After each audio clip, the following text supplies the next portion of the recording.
I don't remember why I did this. He's just here. I feel like I'm in a creepypasta.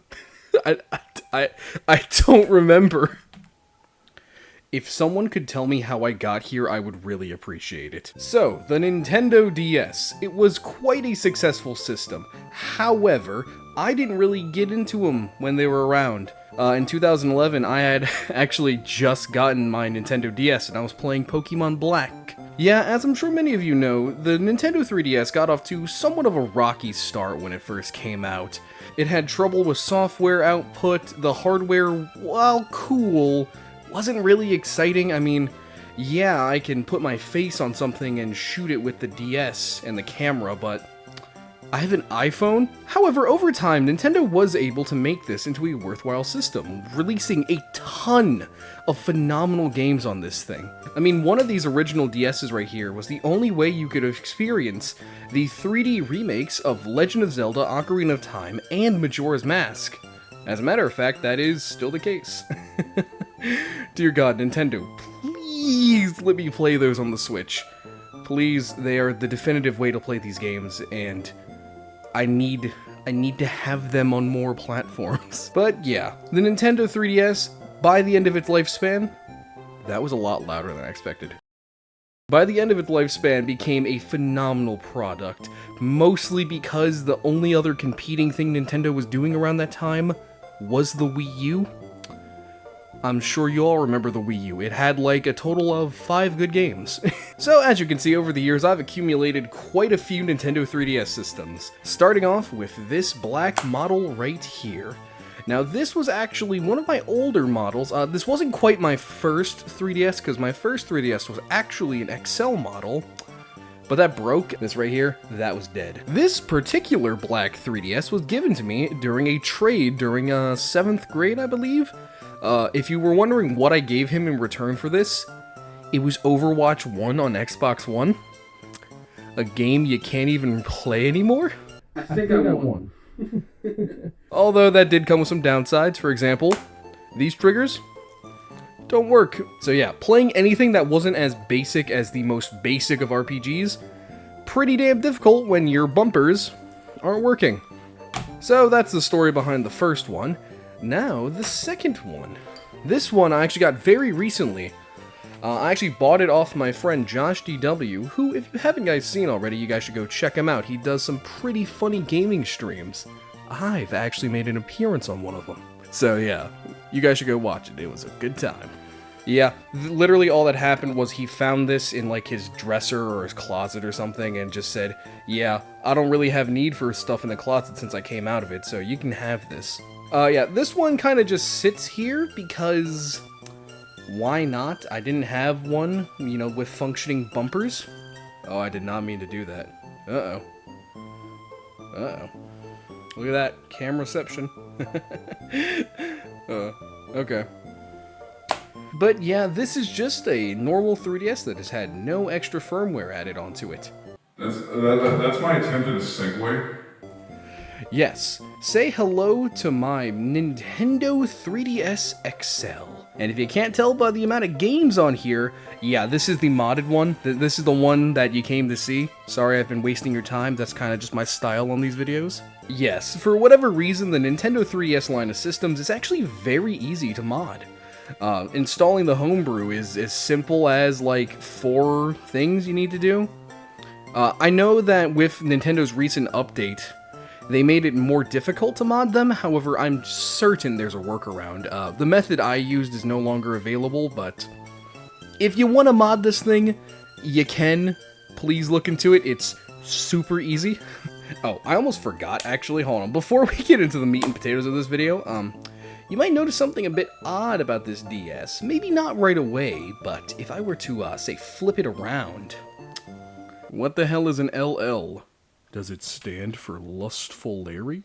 No, this is actually a Japanese Nintendo 3DS. Due to fluctuating prices on American 3DSs, it's actually more affordable to buy these from Japan. And once you get your hand on the Japanese 3DS, since homebrewing them are very easy, you can go ahead and set that baby back to English once you install your custom firmware. I actually didn't do it for this one. Yes, I have homebrewed a DS by myself, but it was not this one. This one I actually got from an eBay seller who did it for me. With a modded 3DS, there is a whole bunch of things you can do. For starters, obviously, yes, you can get pretty much any Nintendo 3DS game you have an interest in. As you can see from my personal game selection here, I very much enjoy JRPGs. But you got everything from your basic Mario games all the way down to your Phoenix Wrights. You can do this by making use of a wonderful piece of software known as God Mode 9. Yep, you can use this software to dump your ROMs from your cartridges right onto the system itself. It's pretty cool. Also, something to mention about homebrew DS's, it makes the system boot up very slowly. You might think this has crashed. No, it is still just booting up. However, if you're looking to do a bit of stealing, you can make use of this handy little application known as the H Shop. Now, despite the name, it actually doesn't sell porn, it actually just sells Nintendo games. Once you boot up the H Shop, you can get pretty much anything. Games, updates, DLC, virtual console stuff, DSiWare, videos, extras. I don't know what that could mean, but extras. Or themes. Oh, wow, actually, you can get kiosk demos? I actually didn't know you could do that. That's kind of cool. Didn't know that. Now, aside from game preservation and allowing you to enjoy a wide range of games which are no longer readily available due to Nintendo shutting down the eShop, fuck them, put those fucking Gary's Mod add-ons back. I'm still not over that. Anyway, back on topic. Aside from that, you can do a couple other cool things with the Nintendo DS. For the most part, I use it to just play Nintendo 3DS games. What a shock. However, I also actually use this as my portable Nintendo DS. As I'm sure many of you are aware, the Nintendo 3DS is actually backwards compatible with all available DS games. You pop them in, you can play them just fine. Through the use of this little software right here known as Twilight, we can actually play our DS ROMs on the 3DS. It does come with a few limitations, not when it comes to running the games. It runs the games perfectly. By limitations, I mean, you can't really just put your games on the start menu. There is a method of putting your DS games here. However, it doesn't really work right because it still requires you to fully boot up Twilight menu. It's essentially a desktop shortcut, if that makes any sense. But yeah, once you boot it up, you're given this little home screen. Come on. Come on, you can do it. You can do it. Do you not like it when other DSs watch? That's not going in the video. That's so fucking stupid. Oh my god. This is taking a bit longer than normal. I'm actually kind of worried now. As soon as I said that, of course. As you can see, the Twilight menu essentially boots us up into the Nintendo DSi OS, allowing us to play all of these cool Nintendo games. Yeah, once again, as you can probably tell, I love me some RPGs, what can I say? But I've got all the basics. I have the Fire Emblem 1 remake, the Legend of Zelda duology, which looks very bizarre, but I'm kind of excited to try, Mario & Luigi, Metroid Prime Hunters, which was actually a first-person shooter on the DS. I never played it, and my only other DS game, shooter-wise, was Black Ops on the DS. That game was, that was something. Alongside the Pokemon games, you know, Black 1, Black 2, my favorite colors. Alongside, quite possibly, the best Pokemon game that exists. Objectively, okay. Because you can't really beat being able to go back to the previous region and being able to run through all of their gyms and the Elite Four plus a champion and the secret boss battle with Red. Come on, Soul Silver kicks so much ass. Yeah, we're still not done with Pokemon either. I really love the series' run on the DS. Next up, we have their spin-off, Pokemon Conquest, which was an odd hybrid between Fire Emblem and Pokemon. Honestly, saying that out loud, maybe it wasn't a Fire Emblem crossover, but it was still a strategy game spin-off for Pokemon. This one's actually pretty cool because it gives you a glimpse of what the world would look like if they used Pokemon for war. like full on, you know, blood and guts and everything. Nah, I'm kidding. There's none of that, but it's still pretty interesting. It's still pretty interesting though. I haven't gotten too deep into it. I've played a little bit. It's fun.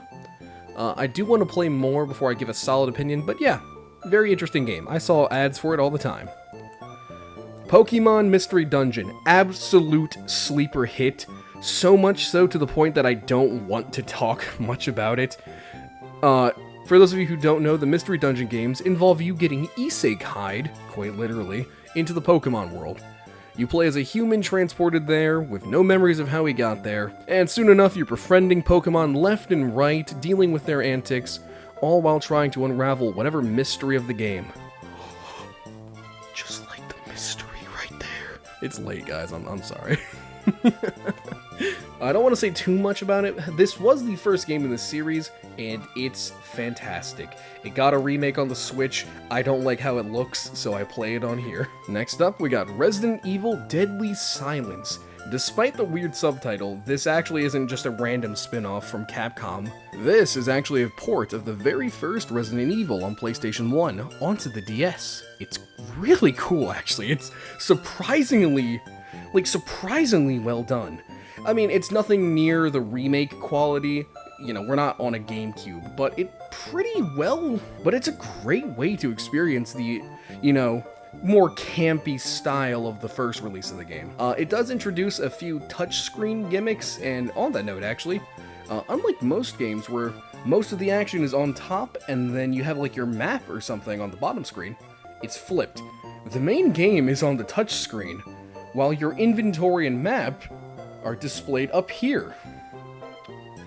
I don't know, I thought that was interesting. And last but not least, Super Mario 64. I don't really know what you want me to say here. It's Super Mario 64. You know what Super Mario 64 is. Great game, great remake. I think this one gets too much hate. I like it a lot.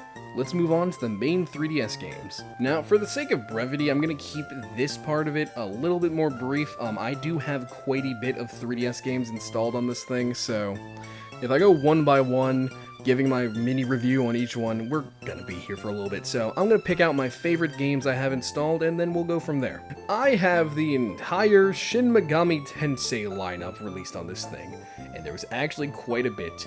Obviously, you have the release of the mainline entry, Shin Megami 4, and Shin Megami Tensei Strange Journey, which is a remake of a DS game, which a good couple of these are, for example. Oh, okay, sure, just screw me over like that past me. Okay, this is Shin Megami Tensei 4 Apocalypse, the direct sequel to Shin Megami Tensei 4, but it's also like an alternate timeline to that game. Just go with it. Ah, Shin Megami Tensei Soul Hackers. This is actually a remake of a Sega CD game? Sega Saturn, it's one of the two. I haven't gotten too far into it. This is actually the game I'm currently playing on this system. Really good. It's surprisingly good. I've been having a blast with it. Here we go. The Devil Survivor Overclocked and the Devil Survivor 2 Record Rebreak. I said Rebreak, it's just Record Breaker. These two releases are 3DS remakes of two very, very good DS games. They add in voice acting alongside a whole heap of new content. They're pretty good. I haven't played the second one, nor have I finished the first one, but they were very good. In terms of Nintendo exclusives, we have the best Kirby game ever released. Fight me on that. Kirby Robobot. Awesome. The two Mario and Luigi games which were released on this handheld. By the way, I'm gonna ruffle your feathers here. These Mario Luigi games, maybe not these ones in specific, but as a series, these RPGs are better than Mario RPG. I don't care. I wouldn't say they're better than Paper Mario, but they're better than that one. Fire Emblem Awakening, Fates. Oh, I forgot I don't have that one installed. Fire Emblem Awakening, my introduction to the strategy game series, and it was phenomenal. A fantastic way to get a newcomer into the series. And then you have Fire Emblem Fates. I thought it was okay. It's been a minute, I might need to replay it. However, the first time I played it, It didn't go that great. However, the first time I played it, I was playing the Birthright version instead of Conquest or the third one. This version of the game is actually one where it just combines all 3 story routes into one game, like it should have been. Nintendo, when are you gonna learn? Okay, dual releases works for Pokemon and quite literally nothing else. Yep, aside from that, I have a few random games here or there, like 3D Classics Excite Bike. Why not? Scott the Woz thought it was fun. Pokemon Super Mystery Dungeon, which was the only Mystery Dungeon game I played on this platform. Luigi's Mansion, Paper Mario Sticker Star, people really didn't like this one. Tomodachi Life, this game's funny, you can make Obama say weird things. Underrated RPG, you can do a lot of things here. And that's about it for features. Well, okay, that's completely not true, you can do a whole lot more stuff with this, but that's primarily what I use the system for. You can also do one more thing that I really like. You can take advantage of the fact that the 3DS can run Game Boy Advance games natively. I remember hearing somewhere that they said that they couldn't do GBA on this console very easily, that it was really difficult. They were fucking lying. Maybe it's more technical than that, but as you can see here, I got a good selection of GBA games, and they all run fucking perfectly. I actually got most of the way through Final Fantasy II on Game Boy Advance here. Oh my god, Final Fantasy II. But yeah, you can play GBA games on here too, thus making the 3DS one of the best values as a game system. You can play a surprising amount of Nintendo's history on this thing, because I believe the original model 3DSs are actually also able to play NES games. They can't play Super Nintendo, but I'm sure they can play SNES games. And there you have it, folks. That was a rambly overview of what I have on my personal 3DS. I forgot to mention Kid Icarus Uprising. I'm gonna kill myself. TLDR, this system is amazing. With mod, without it, but modding it is super easy, so much so that genuinely, please go mod your system if you have one. It's so easy, okay? If I can do it, you can do it. Before I let you guys go, I just wanted to show you this. I made Hitler, apparently. Don't ask me what that thing is, but yeah, that's Adolf. I don't remember why I did this. He's just here. I feel like I'm in a creepypasta. I don't remember how he got here.